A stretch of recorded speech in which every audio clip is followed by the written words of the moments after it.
बिस्मिल्लाहिर्रहमानिर्रहीम, अस्सलाम वालेकुम नाज़रीन। आप देख रहे हैं प्रोग्राम कड़वी बात और मैं हूं जुल्फ़कार बीर।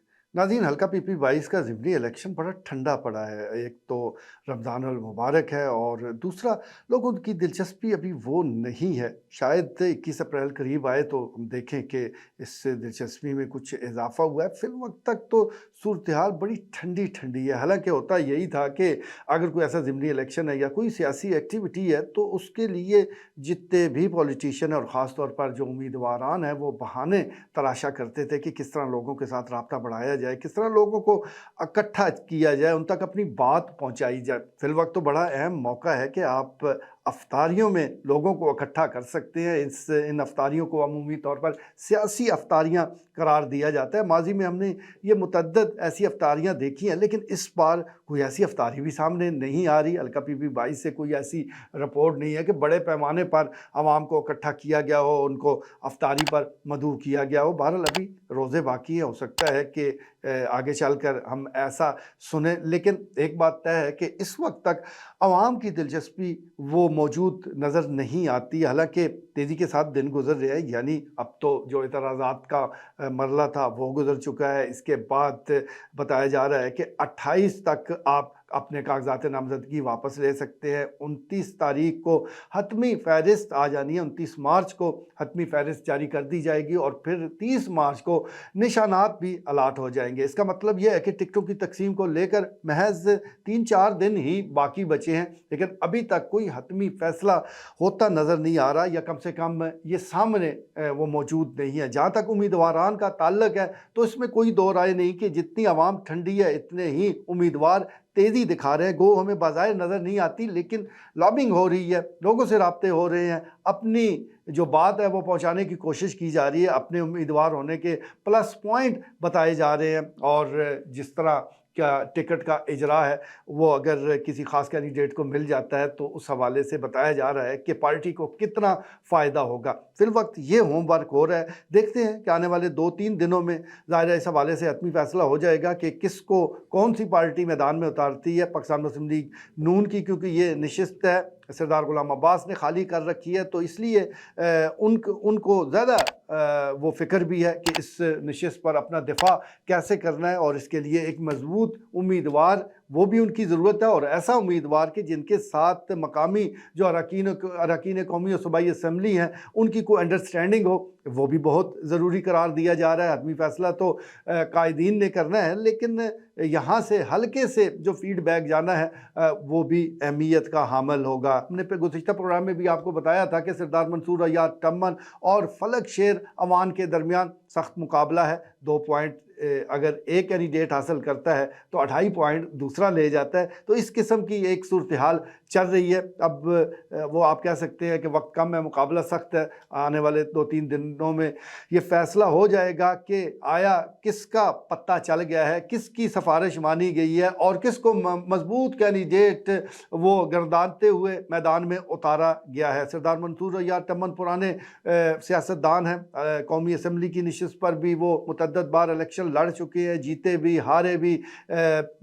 इसी तरह मुख्तलिफ पार्टियों में भी वो मौजूद रहे और बड़ी शानदार उन्होंने पॉलिटिक्स वो की है, बल्कि पॉलिटिक्स खेली है ये कहा जाए तो बेजाना होगा।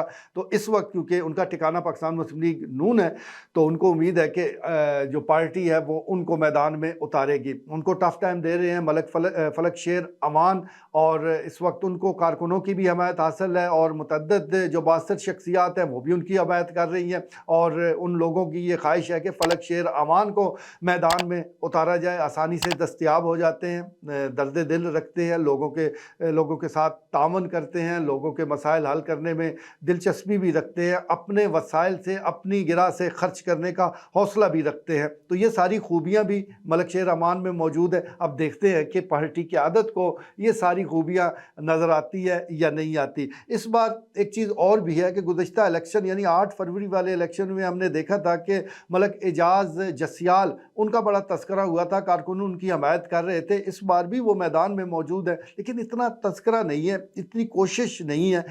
इसकी वजह तो खैर वही बता सकते हैं कि वजह है क्या, क्योंकि इस वक्त मुकाबला अगर टिकट के तकसीम को लेकर है तो वो मंसूर अयाद टम्मन اور ملک فلک شیر امان کے درمیان ہے۔ اب دیکھتے ہیں کہ ان دونوں کے درمیان جب فیصلہ ہوگا، جس کھلاڑی کو بھی جماعت میدان میں اتارے گی، باقی جو لوگ ہیں، جو کارکنان ہیں خاص طور پر، ان کا رویہ کیسا ہوتا ہے، کیونکہ بہت اب ضروری ہو گیا ہے کہ عوام کی اور خاص طور پر کارکنوں کی آواز کو سنا جائے۔ اگر آپ نہیں سنیں گے تو پھر اس دن ووٹ تلاش کرتے رہ جائیں گے، اس دن آپ کو حیرت کا جھٹکا لگے گا، جب ریزلٹس آنا شروع ہوں گے آپ سر پیٹتے رہ جائیں گے کہ کیا وجہ ہے کہ ان کے جو ہمارے ہمدرد ہیں، جو پارٹی کے ہمدرد ہیں، وہ باہر نہیں نکلے۔ تو اس کی بڑی وجہ یہی ہوتی ہے کہ جب آپ غلط انتخاب کرتے ہیں تو پھر کارکنان لا تعلق ہو جاتے ہیں۔ اس لیے ابھی سے کارکنان کی سن لی جائے تو بہتر ہے، لیکن بھارت یہ تو مائنس پلس پارٹی کا ہوتا ہے، اس کینڈیڈیٹ کا ہوتا ہے، ہم تو محض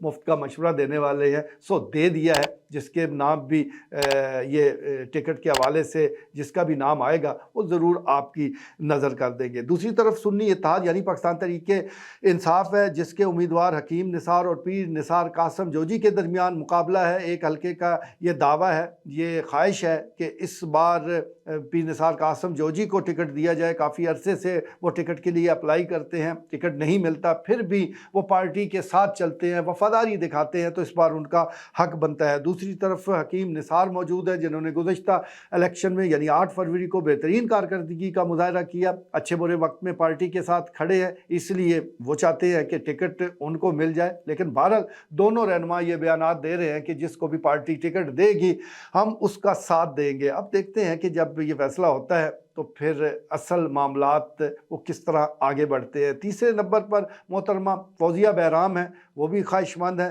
لیکن کوئی اتنی ایکٹیو نہیں ہے، اور سیاست کو لے کر خاص طور پر 9 مئی کے بعد ان کا نام جو ہے وہ کم سنا گیا۔ وہ منظر عام پر ایک دو دفعہ آئی، لیکن سیاسی جو ایکٹیویٹی ہے وہ انہوں نے فی الحال ان کو معطل ہی کر رکھا ہے۔ ان کا سیکریٹریٹ کو بھی دیکھیں، یعنی جو ان کا گھر ہے، جو ان کا جماعت کا سیکریٹریٹ انہوں نے قرار دیا تھا، وہاں پر بھی حالات بجھے ہیں، نہ کوئی جھنڈا موجود ہے، اور ایک جو بورڈ ہے وہ بھی سرنگو ہو چکا ہے۔ تو پارٹی سے لا تعلقی ہے یا سیاست سے لا تعلقی ہے، اس کا بہتر تو محترمہ فوزیہ بہرام ہی بتا سکتی ہیں، لیکن ٹکٹ کے حوالے سے وہ بھی پر امید ہے اور ان کی بھی یہ خواہش ہے ان کو ٹکٹ دیا جائے۔ دیکھتے ہیں کہ پارٹی ان پر اعتماد کرتی ہے یا کسی اور کو میدان میں اتارتی ہے۔ حلقہ PP 22 کو لے کر الیکشن جو ہے وہ بڑا دلچسپ ہونے والا ہے، بڑا لمبا خرچہ بھی ہونے والا ہے، اخراجات بھی کافی ہوں گے۔ اب دیکھتے ہیں کہ کون سا امیدوار وہ سامنے آتا ہے کہ جو اتنا خرچہ کرنے کی وہ کہتے ہیں کہ دل